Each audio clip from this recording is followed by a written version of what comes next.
Mga kahuan, panoorin ang video na ito upang alamin ang pinaka-latest na balita tungkol sa lagay ng panahon at bagyo. Update today.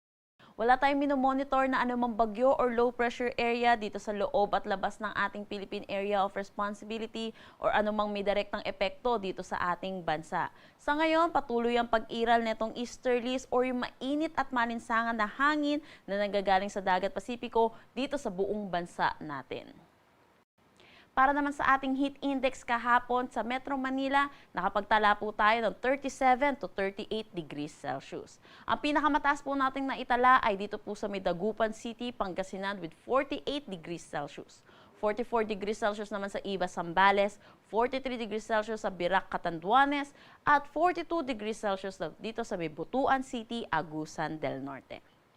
Para naman sa forecast natin ngayong araw, hinggil po dito sa heat index, for Metro Manila, inaasahan po natin ang heat index na 37 degrees Celsius. Pinakamataas pa rin po dito sa Dagupan City, Pangasinan with 46 degrees Celsius. Sa Iba, Zambales, 43 degrees Celsius. Birac, 43.